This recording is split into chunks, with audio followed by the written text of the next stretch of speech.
You know, when I was poor, I thought everybody was poor. Yeah. And then I got rich, and now I think everybody's rich. It's amazing how you see what you are in the world. Yeah. It's like if you're a thief, you don't trust anyone because all you do is steal. So you're afraid to do business deals with people because you're a thief.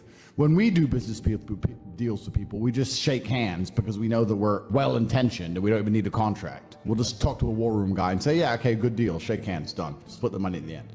Because we know that we don't steal, so they don't steal. So it's a win-win. Especially successful people. Successful people are uninterested in stealing because we'd rather everybody win and keep the friendship and keep the network and keep the positive organs and keep the good karma than make a little bit extra money.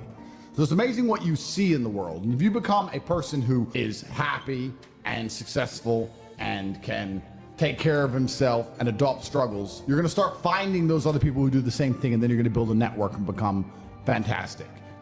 Why do you think the shit has to happen for people to leave the higher power? Because look at life, look at the human body, the anatomy, the central nervous system, the brain. Something created us. Yep.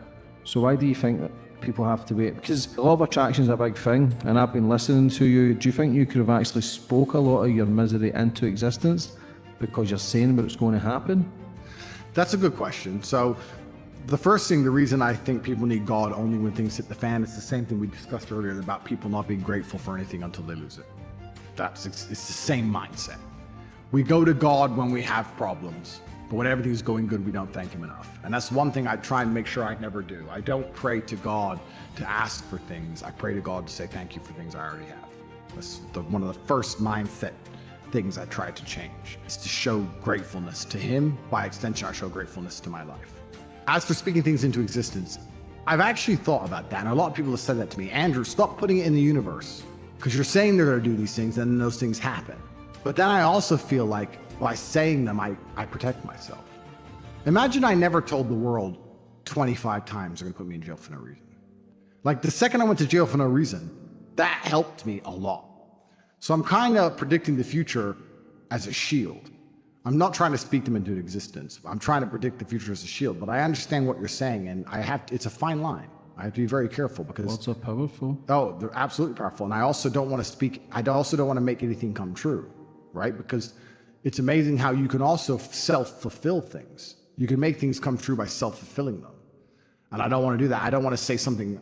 It's hard for me to think of an example off the top of my head, but if I say, I believe they're going to break in my house and they're going to kill me or whatever. When I hear noises at night, it fucks my head up. Who knows what I'm going to do? I might badly react. Who knows? So I don't want to self-fulfill either, but I do have, when I have a strong suspicion and I feel that something's going to happen, I feel like I have to say it to try to protect myself. And yeah, words are absolutely and utterly powerful. Language is a magic spell, and you have to be very careful how you use it. So I can drive around the city at any time and absorb energy from other individuals. Like Shang Tsung, I can steal from them, and it makes me strong. I have a whole bunch of stuff to teach you. But the truth is, when you drive your car, no one cares. When you walk in a room, no one cares. When you speak, no one cares. It's true, no one gives a fuck. If I walk in a room, listen, I pull up in the Lambo, one bitch at least in the passenger seat. I walk in the club. Everyone knows, even in the big loud club, everyone knows I've walked in. They can smell it. A predator is here. I steal, and then, oh, who's this hot bitch? That's the guy look at his cars outside. I can steal all the energy. And then what I do is I start flexing champagne in their face. And they give me more energy. You can't do those things. You can't do those things. What can you do to elicit positive attention from the universe? And the answer is probably not very much. And we need to change that. Because if you can elicit positive attention from the universe, you become stronger as an individual. You develop powers. Like I have powers. I have the powers you wouldn't believe. The powers to go up to a bitch and say, "You are beautiful." And her go, "Thank you." And within 10 minutes, her be leaving the club with me. That's powers. I have powers. Like a wizard. You don't have none of that shit. Because you don't have energy inside of you. I have energy inside of me I can expel like Raiden. And that's one of the secrets to the law of attraction of the universe. Most people don't think of the world that way. Everything's an energy exchange. And you have to make sure you're winning the energy exchange. It's like chess.